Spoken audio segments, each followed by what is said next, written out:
Welcome to DCE Digital Learning Program. Welcome to Karnataka University Dharwad. I am Saraswati V. Patil, Assistant Professor of Economics, Government First Grade College, Shigaon. ನನ್ನ ಪ್ರೀತಿಯ ವಿದ್ಯಾರ್ಥಿಗಳೇ, ಇದು ಕರ್ನಾಟಕ ವಿಶ್ವವಿದ್ಯಾಲಯ ಧಾರವಾಡದ B Com second ಸೆಮಿಸ್ಟರ್ನ business ಎಕನಾಮಿಕ್ಸ್ನ ಒಂದು ಅಧ್ಯಯನವಾಗಿದೆ.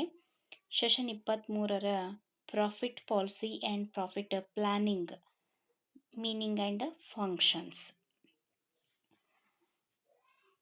ಲಾಭದ ಧೋರಣೆಗಳು ಮತ್ತು ಲಾಭದ ಒಂದು ಯೋಜನೆ, ಇದರ ಅರ್ಥ ಮತ್ತು ಕಾರ್ಯಗಳ ಬಗ್ಗೆ ಇಂದು ಅಧ್ಯಯನವನ್ನು ಮಾಡೋಣ. Profit policy and profit planning, meaning and functions. First we have discussed about the introduction. Profit planning.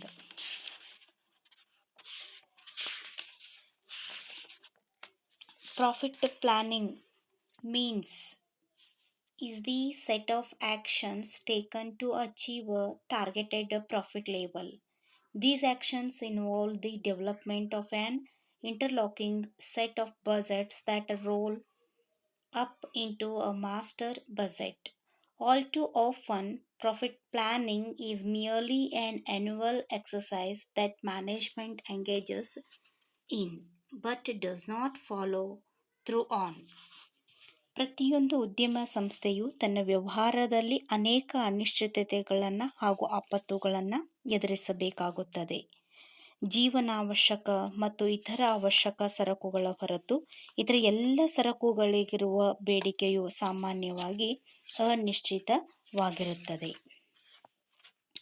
ಡಬ್ಲ್ಯೂ.ಜೆ. ಪೌಮೋಲ್ ಅವರ ಪ್ರಕಾರ ಗರಿಷ್ಠ ಲಾಭ ಸಂಪಾದನೆಗೆ ಬದಲು ಕನಿಷ್ಠ ಪ್ರಮಾಣದ ಲಾಭದೊಂದಿಗೆ ಗರಿಷ್ಠ ಪ್ರಮಾಣದಲ್ಲಿ ಮಾರಾಟವನ್ನು ಸಾಧಿಸಲು ಉದ್ದಿಮೆ ಸಂಸ್ಥೆಗಳು ಪ್ರಯತ್ನಿಸಬೇಕು. ಡಬ್ಲ್ಯೂ. ಕೂಪರ್ ಅವರ ಪ್ರಕಾರ ಉದ್ದಿಮೆದಾರರು ತಮ್ಮ ಸಂಸ್ಥೆಯ ಹಣಕಾಸಿನ ಸ್ಥಿತಿಯನ್ನು ಭದ್ರಪಡಿಸಲು ಮತ್ತು ಆರ್ಥಿಕ ಮುಗ್ಗಟ್ಟನ್ನು ಸಮರ್ಥವಾಗಿ ಎದುರಿಸಲು ಸಾಧ್ಯವಾಗುವಂತೆ ತಮ್ಮ ಸಂಸ್ಥೆಯು ಸಾಕಷ್ಟು ದೃಢತ್ವವನ್ನು ಹೊಂದುವುದಕ್ಕಾಗಿ ಪ್ರಯತ್ನಿಸಬೇಕು. ಅದಕ್ಕೆ ಲಾಭದ ಒಂದು ಯೋಜನೆ ಎಂದು ಕರೆಯುತ್ತಾರೆ. ಲಾಭದ ಒಂದು ನೀತಿ, ಪ್ರಾಫಿಟ್ ಪಾಲಿಸೀಸ್ ಎಂದರೆ ಮುಖ್ಯವಾಗಿ ಇದು ತಮ್ಮ ಉದ್ದಿಮೆಯ ಧುರೀಣತ್ವವನ್ನು ವಹಿಸುವುದು, ಬಳಕೆದಾರರ ಒಂದು ಗರಿಷ್ಠ ತೃಪ್ತಿಯನ್ನು ಸಾಧಿಸುವುದು ಮತ್ತು ಸರ್ಕಾರವು ಮಧ್ಯಪ್ರವೇಶಿಸಿ ಉತ್ಪಾದಿಸುವ ವಸ್ತುಗಳ ಬೆಲೆಯನ್ನು ಮತ್ತು ಗಳಿಸುವ ಲಾಭವನ್ನು ನಿಯಂತ್ರಿಸಬಹುದಾಗಿದೆ. ಕಾರ್ಮಿಕರು ತಮ್ಮ ಕೂಲಿಯನ್ನು ಹೆಚ್ಚಿಸುವಂತೆ ಮತ್ತು ಹೆಚ್ಚು ಬೋನಸನ್ನು ನೀಡುವಂತೆ ಬಲವಾದ ಬೇಡಿಕೆಯನ್ನು ಮಂಡಿಸಬಹುದಾಗಿದೆ. ಹಾಗಾದರೆ ಪೀಟರ್ ಡ್ರಕರ್ ಎಂಬುವರ ಪ್ರಕಾರ ವ್ಯವಹಾರಿ ಸಂಸ್ಥೆಗೆ ತನ್ನ ವ್ಯವಹಾರವನ್ನು ಮುಂದುವರಿಸಿಕೊಂಡು ಹೋಗುವುದು ಅತ್ಯವಶ್ಯಕವಾಗಿದೆ. ಇದಕ್ಕಾಗಿ ಅದು ಅನುಸರಿಸಬೇಕಾದ ಮಾರ್ಗದರ್ಶಕ ಸೂತ್ರವೆಂದರೆ ನಷ್ಟವನ್ನು ತಪ್ಪಿಸುವುದು ಆಗಿದೆಯೇ ಹೊರತು ಗರಿಷ್ಠ ಲಾಭವನ್ನು ಸಂಪಾದಿಸುವುದಿಲ್ಲ. ಇದಕ್ಕೆ ನಾವು ಲಾಭದ ಧೋರಣೆ ಎಂದು ಕರೆಯುತ್ತಾರೆ. Profit policy. It is generally held that the main motive of a firm is to make profits. The volume of profit made by it is regarded as a primary measure of its success. Economic theory advocates profit maximization as a chief policy of a firm. Next one, what is the meaning of the profit? Definition and functions. Introduction. ಪೀಠಿಕೆ ಅಥವಾ ಪರಿಚಯ. Profit is a reward of the entrepreneur. It is surplus left over after the other factors of production, namely land, labor, and capital are paid. Therefore, it is a residual income of the organizer. It is uncertain and it varies from person to person and from time to time with the same person. Pure profit is thus a reward for entrepreneurial function. ಉತ್ಪಾದನೆಯಲ್ಲಿ ತಾನು ಸಲ್ಲಿಸಿದ ಸೇವೆಗಾಗಿ ಉತ್ಪಾದಕನು ಪಡೆಯುವ ಪ್ರತಿಫಲವೇ ಲಾಭವಾಗಿದೆ. ಆದುದರಿಂದಲೂ ಲಾಭಕ್ಕೂ ಇತರ ಉತ್ಪಾದನಾಂಗಗಳಿಗೂ ಪಡೆಯುವ ಪ್ರತಿಫಲಕ್ಕೂ ವ್ಯತ್ಯಾಸವಿದೆ. ಇತರ ಎಲ್ಲ ಉತ್ಪಾದನಾಂಗಗಳಿಗೆ ಪ್ರತಿಫಲವನ್ನು ಕೊಟ್ಟ ನಂತರ ಉಳಿಯುವ ಆದಾಯವೇ ಲಾಭವಾಗಿದೆ. ಅಂದರೆ ಉತ್ಪಾದನೆಯಿಂದ ಬಂದ ಆದಾಯದಲ್ಲಿ ಭೂಮಾಲೀಕನಿಗೆ ಗೇಣಿ, ಕಾರ್ಮಿಕನಿಗೆ ಕೂಲಿ, ಬಂಡವಾಳದಾರರಿಗೆ ಬಡ್ಡಿಯನ್ನು ಕೊಟ್ಟ ನಂತರ ಉಳಿಯುವ ಶೇಷ ಆದಾಯವೇ ಉತ್ಪಾದಕನ ಲಾಭವಾಗಿದೆ. ಅರ್ಥಶಾಸ್ತ್ರದಲ್ಲಿ ಲಾಭವು ಒಂದು ಪ್ರಮುಖ ಸ್ಥಾನವನ್ನು ಪಡೆದಿದೆ, ಏಕೆಂದರೆ ಪ್ರತಿಯೊಂದು ಆರ್ಥಿಕ ಚಟುವಟಿಕೆಗಳನ್ನು ಕೈಗೊಳ್ಳುವುದು ಲಾಭದ ದೃಷ್ಟಿಯಿಂದಲೇ. Meaning and definition of a profit. According to Professor Marshall, profit are the earnings of a management. ಹಾಗಾದರೆ ಇಲ್ಲಿ ಮಾರ್ಷಲ್ ಅವರ ಪ್ರಕಾರ ಒಂದು ಗಳಿಕೆಯ ನಿರ್ವಹಣೆಯೇ ಲಾಭ ಎಂದು ಮಾರ್ಷಲ್ ಅವರು ವಿವರಿಸಿದ್ದಾರೆ. According to Benham, profits have their origin in uncertainty. ಅನಿಶ್ಚಿತತೆಯ ಒಂದು ಮೂಲವೇ ಲಾಭ ಎಂದು ಬೆನ್ಹ್ಯಾಮ್ ಅವರು ವಿವರಿಸಿದ್ದಾರೆ. According to professor Hawley, profit is a reward of bearing risk. Hawley ಅವರು ಸಹ ಲಾಭವನ್ನು ಒಂದು ಗಂಡಾಂತರಗಳನ್ನು ಎದುರಿಸುವಂಥ ಒಂದು ಪ್ರತಿಫಲ ಅಂತ ಹೇಳಿದ್ದಾರೆ. In nutshell, profit is reward of the entrepreneur for bearing risk and uncertainty. ಗಂಡಾಂತರ ಅನಿಶ್ಚಿತತೆಗಳನ್ನು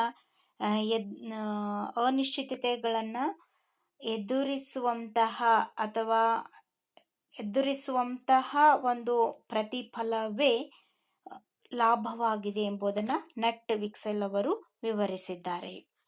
Difference between profit and other factors. Profit is not the same as a return on other three factors. Profit is a residual income, not a contractual or certain income as in case of others factor. Profit are volatile compared to reward of other factors. Profit may be negative, whereas rent, wage and interest must always be positive.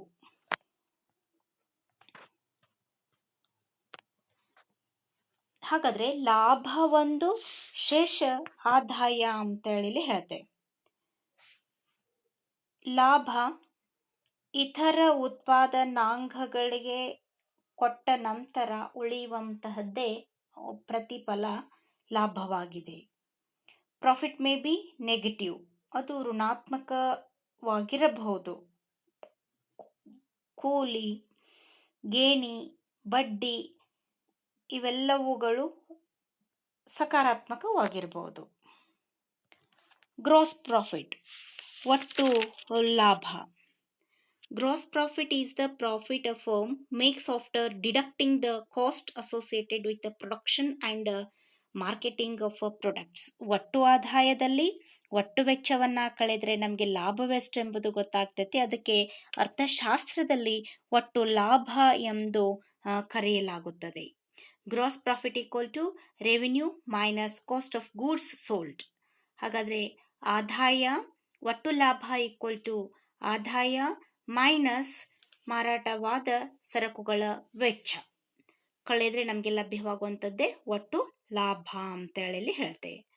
Gross profit includes these points: interest on entrepreneurs own capital, rent of land own by entrepreneur wages of management or superintendents, reward of the entrepreneur as a risk taker, gain as a superior bargainer, monopoly gains and conjunctural gains.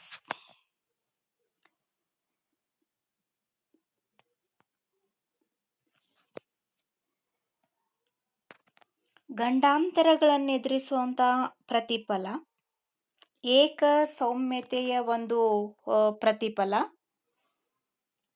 ಮತ್ತು ಚೌಕಾಸಿಯ ಸಾಮರ್ಥ್ಯಕ್ಕೆ ಪ್ರತಿಫಲ, ಮತ್ತೆ ಅನಿರೀಕ್ಷಿತ ಪ್ರತಿಫಲ, ಇವನ್ನೆಲ್ಲವುಗಳನ್ನ ಒಳಗೊಂಡಿರುತ್ತದೆ. Pure R net profit, ನಿವ್ವಳ ಲಾಭ ಅಥವಾ ಶುದ್ಧ ಲಾಭ ಎಂದು ಕರೆಯುತ್ತಾರೆ. ಅರ್ಥಶಾಸ್ತ್ರದಲ್ಲಿ ಕೇವಲ ಉತ್ಪಾದಕನ ಸೇವೆಗೆ ಕೊಡುವ ಪ್ರತಿಫಲಕ್ಕೆ ನಿವ್ವಳ ಲಾಭ ಎಂದು ಕರೆಯುತ್ತಾರೆ. ಈ ನಿವ್ವಳ ಲಾಭವು ಒಟ್ಟು ಲಾಭದಲ್ಲಿ ಕೂಡಿರುತ್ತದೆ. ಒಟ್ಟು ಲಾಭದಲ್ಲಿ ನಿವ್ವಳ ಲಾಭವಲ್ಲದೆ ಇತರ ಪ್ರತಿಫಲಗಳು ಸೇರಿರುತ್ತವೆ. ಆದರೆ ನಿವ್ವಳ ಲಾಭದಲ್ಲಿ ಬೇರೆ ಯಾವ ಪ್ರತಿಫಲಗಳು ಕೂಡಿರುವುದಿಲ್ಲ. ನಿವ್ವಳ ಲಾಭವು ಕೇವಲ ಉತ್ಪಾದಕನ ಸೇವೆಗೆ ಕೊಡುವ ಪ್ರತಿಫಲವಾಗಿದೆ. Net profit equal to gross profit minus rent minus interest minus wages taxes minus depreciation. ನಿವ್ವಳ ಲಾಭದಲ್ಲಿ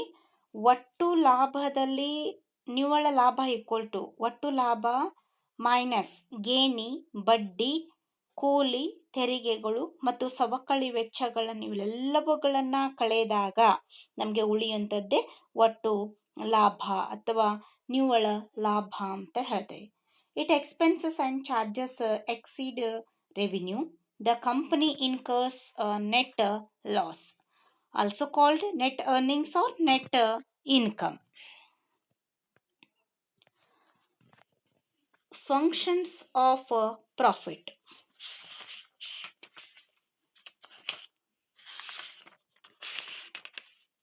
Profit is the primary objective of all business organization. The expectation of earning higher profits of a business organization induces them to invest money in a new ventures. ಎಲ್ಲ ವ್ಯವಹಾರ ಸಂಘಟನೆಗಳ ಒಂದು ಮುಖ್ಯ ಉದ್ದೇಶ ಅಂತಂದ್ರೆ ಲಾಭವನ್ನು ಗಳಿಸುವುದು. ಗ್ರಾಹಕನಿಗೆ ಬೇಕಾಗುವ ವಸ್ತುಗಳನ್ನು ಅವನಿಗೆ ಬೇಕಾದ ಸಮಯದಲ್ಲಿ ಅತ್ಯಂತ ಕಡಿಮೆ ದರದಲ್ಲಿ ಉತ್ಪಾದಿಸಿ ಮಾರಾಟ ಮಾಡಿ ಸಿಗುವ ಪ್ರತಿಫಲವೇ ಲಾಭದ ಪ್ರಾಥಮಿಕ ಕಾರ್ಯ.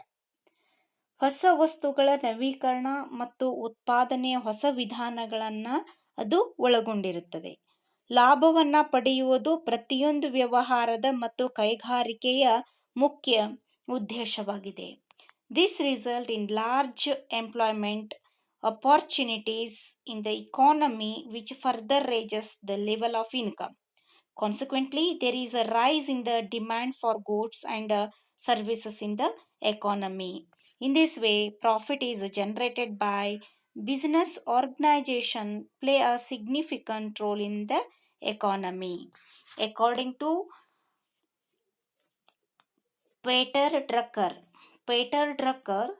there are three main purposes of profit which are explained here. First one, tools for measuring performance. Peter Drucker ಅವರು 3 ರೀತಿಯ ಲಾಭದ 3 ಉದ್ದೇಶಗಳನ್ನು ವಿವರಿಸಿದ್ದಾರೆ. First one, tools for measuring performance, ನಿರ್ವಹಣೆಯನ್ನ ಅಳತೆ ಮಾಡುವುದು. ಲಾಭವು ವ್ಯವಹಾರದ ಪರಿಣಾಮಕಾರಿ ಮತ್ತು ಸುಸ್ಥಿತಿಯನ್ನು ಅಳತೆ ಮಾಡುತ್ತದೆ. ಲಾಭವು ಹೆಚ್ಚಿಗೆಯಾಗಿದ್ದರೆ ವ್ಯವಹಾರವು ಒಳ್ಳೆಯ ರೀತಿಯಿಂದ ನಡೆಯುತ್ತದೆ ಎಂದು ಸೂಚಿಸುತ್ತದೆ. ಲಾಭವು ಒಂದು ಸಂಸ್ಥೆಯ ಸಾಮರ್ಥ್ಯತೆಯಿಂದ ಮತ್ತು ಸಫಲತೆಯಿಂದ ನಡೆದಿದೆ ಎಂದು ತೋರಿಸುತ್ತದೆ. Refers to the fact that profit generated by an organization helps in estimating the effectiveness of its business efforts. If the profits earned by an organization are high, it indicates that efficient management of its business. However, profit is not the most efficient measure of the estimating the business efficiency of an organization, but it is useful to measure the general efficiency of the organization. Second one, that is the source of covering cost.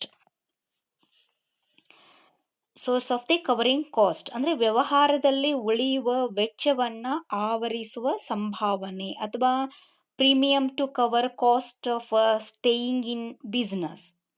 ವ್ಯವಹಾರದಲ್ಲಿ ಉಳಿಯುವ ಬದಲಾವಣೆ ಕ್ರಮೇಣ ಅದೃಶ್ಯವಾಗುವ ಮಾರುಕಟ್ಟೆ ಹಾಗೂ ತಾಂತ್ರಿಕ ಸಂಕಷ್ಟಗಳನ್ನು ಎದುರಿಸಿ ಬಂದ ಪ್ರತಿಫಲವೇ ಲಾಭ ಆಗಿದೆ. ಈ ಸಂಗತಿಯನ್ನ ಗಣನೆಗೆ ತೆಗೆದುಕೊಂಡ್ರೆ ಲಾಭವೆಂಬುದೇ ಇಲ್ಲವೆಂದು ವಾದಿಸಬಹುದಾಗಿದೆ. ಆ ವ್ಯವಹಾರದಲ್ಲಿ ಅನೇಕ ವೆಚ್ಚಗಳನ್ನು ಹೂಡಲು ಸಾಕಾಗುವಷ್ಟು ಲಾಭವನ್ನ ವ್ಯವಸ್ಥಾಪಕರು ಮಾಡಬೇಕು. Helps organization to cover various costs such as replacement cost, technical cost, and cost related to other risk and uncertainties. An organization needs to earn sufficient profit to cover its various costs and survive in the business. And third one, ensuring supply for a future capital or aid to ensure future capital, ಭವಿಷ್ಯದ ಬಂಡವಾಳಕ್ಕಾಗಿ ಕಾಯ್ದಿಡುವುದು. Assures the availability of capital in future for various purposes such as innovation and expansion. For example, if the retained profits of an organization are high, it may invest in various projects. This would help in the business expansion and success of the organization.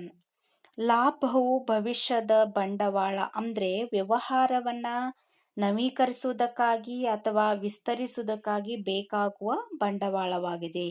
ಇದನ್ನ ನೇರವಾಗಿ ಲಾಭದಲ್ಲಿನ ಉಳಿತಾಯದಿಂದ ಅಥವಾ ಹೊರಗಡೆಯಿಂದ ತಂದು ವೆಚ್ಚವನ್ನ ಮಾಡಬಹುದು. Apart from for mentioned functioned following are